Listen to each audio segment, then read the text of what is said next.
শ্রী সারদা কানন শিবরাত্রি উপলক্ষে আমরা জয়রামবাটির মাতৃমন্দির থেকে 2 কিলোমিটার দূরে অপূর্ব সুন্দর শ্রী শ্রী সারদা কানন। এখন আমরা এই শ্রী শ্রী সারদা কাননের প্রবেশ করেই বাঁ দিকে অপূর্ব এক শিব মন্দির। এই শিব মন্দিরে আমরা প্রবেশ করে দেখতে পাচ্ছি এখানে মহারাজ শ্রী শ্রী মহাদেবকে পুজো করছেন।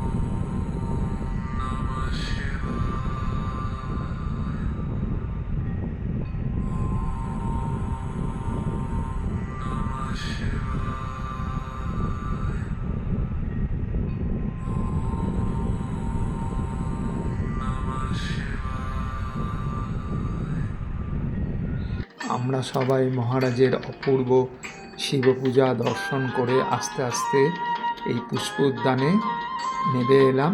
সামনেই মায়ের সেই আমোদরের ঘাট বাঁধানো রয়েছে, দূরে দেখা যাচ্ছে, এবং সামনেই নানা পুষ্প, গোলাপ, জবা, বিভিন্ন রকমের জবা দিয়ে এই পুষ্প উদ্যান তৈরি করা।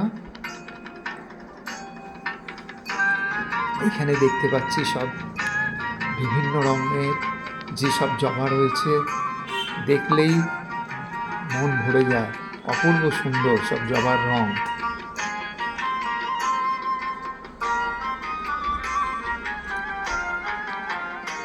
আর প্রতিটা গাছে এত ফুল ফুটে আছে, মানে এইখানে মন্দিরের পরিবেশ এক দিব্য অনুভূতিতে ভরে দিয়েছে।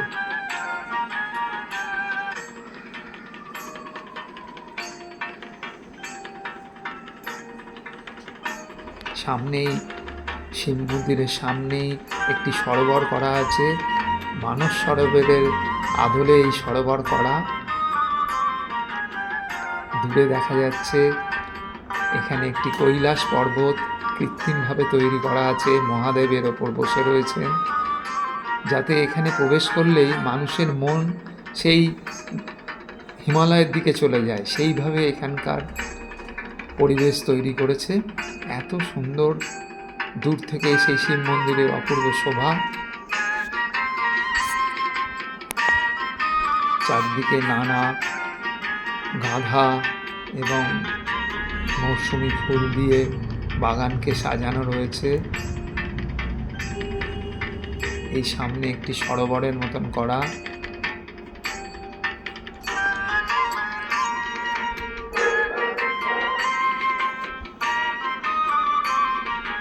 বিভিন্ন রকমের অস্ট্রেলিয়ান জবা, প্রতিটা গাছে ফুল ভরে রয়েছে, কেউ এই গাছ থেকে ফুল তোলে না, এবং মহারাজরা সেটি এখানে নির্দেশ করে লিখে দিয়েছেন গাছ থেকে কেউ ফুল তুলবেন না। তার জন্যে অপূর্ব এক শোভা বিরাজ করছে এই পুষ্প উদ্যানে। এখন আমরা আস্তে আস্তে এগিয়ে যাচ্ছি। এই সামনেই আমোদর ঘাট। মা তার ভাইদের নিয়ে এই ঘাটে স্নান করতে আসতেন। এইখানে মায়ের মাতা এবং পিতা উভয়েরই সমাধিস্থল করা রয়েছে।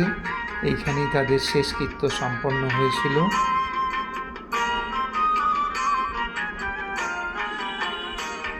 এই আমোদর নদী, এখানে পানা এখন রয়েছে পুকুর নদীতে, তার ফলে দেখা যাচ্ছে না। এই যে আমোদর ঘাট, এইখানে মায়ের পিতা এবং মাতার সমাধিস্থল, এইখানেই তাদের শেষকৃত্য সম্পন্ন হয়েছিল। এখানে তার ফলক করা রয়েছে। এবার আমরা আস্তে আস্তে উদ্যানের পেছন দিকে এগিয়ে যাব।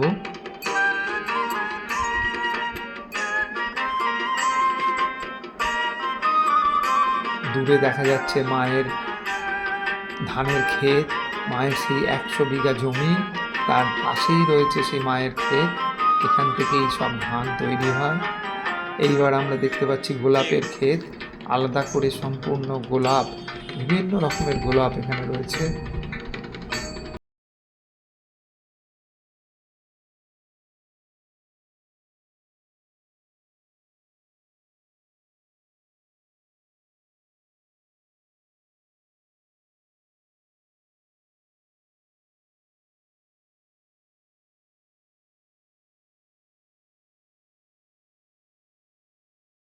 অপূর্ব সুন্দর।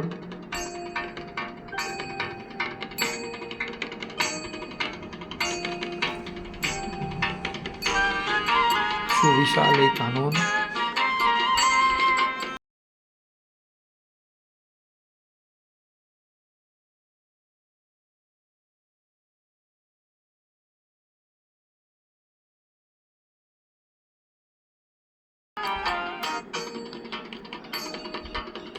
পথের ধারে আরেকটি কৃত্রিম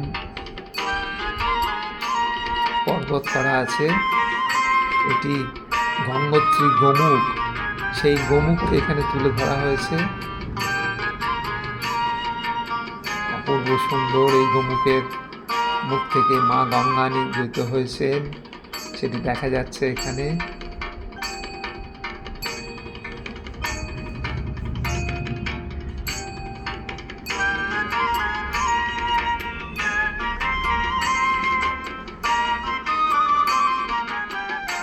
খুব সুন্দর, একদম অবিকল গোমুখের সেইভাবে করা রয়েছে।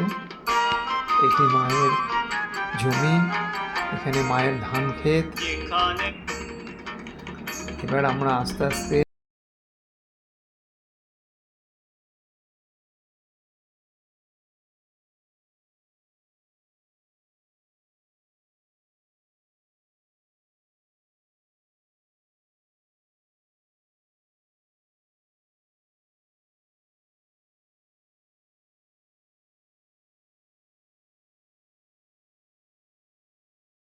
গোলাপ এবং তার মিষ্টি সুবাসে মন এক দিব্য অনুভূতিতে ভরে যাচ্ছে। কত বড় বড় এই সুন্দর গোলাপ ফুটে রয়েছে, তার পরিচর্যা চলছে।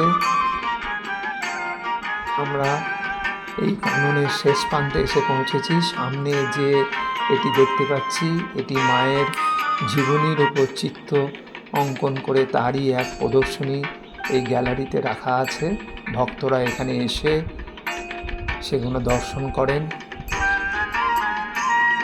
সুন্দর অপূর্বভাবে এই গ্যালারি করা। সামনে আরেকটি সরোবর, আর দূরে যেটি দেখতে পাচ্ছি এটি গ্রামের পুরাতন শ্মশানঘাট, মায়ের সময়কার এই শ্মশান। এখানে গ্রামের মানুষদের এবং সেই সময়কার মানুষদের এখানে দাহ করা হতো, সেইটাকেই এখন সংরক্ষণ করে মণিকর্ণিকার ঘাট এটাকে নাম দেওয়া হয়েছে। এবং এই যে স্থানটি এবং এই মণিকর্ণিকার ঘাট সেই আমাদের কাশীর সেই মণিকর্ণিকার ঘাটের আদলে এই ঘাটটির নাম দেওয়া হয়েছে। এইখানে এই ফাঁকা জায়গার ওপরই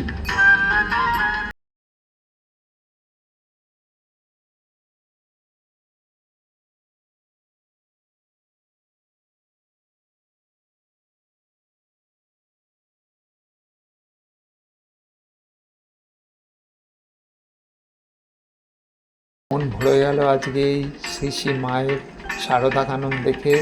আপনারা পূর্ণভূমি জয়রামবাটিতে আসলেই অবশ্যই এই শারদা কানন দর্শন করতে আসবেন।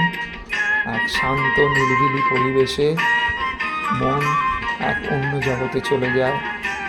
অপূর্ব এই সুন্দর বিভিন্ন পুষ্প, গোলাপ, জবা, নানা মৌসুমি ফুল দিয়ে এই উদ্যান তৈরি করা। এবার আমরা মাতৃমন্দিরে ফিরে যাব, গিয়ে দুপুরের প্রসাদ পাব। আপনারা আমাদের চ্যানেলটিকে সাবস্ক্রাইব করে অনুপ্রাণিত করবেন। সমস্ত দর্শক বন্ধুদের কাছে এই অনুরোধ রইল।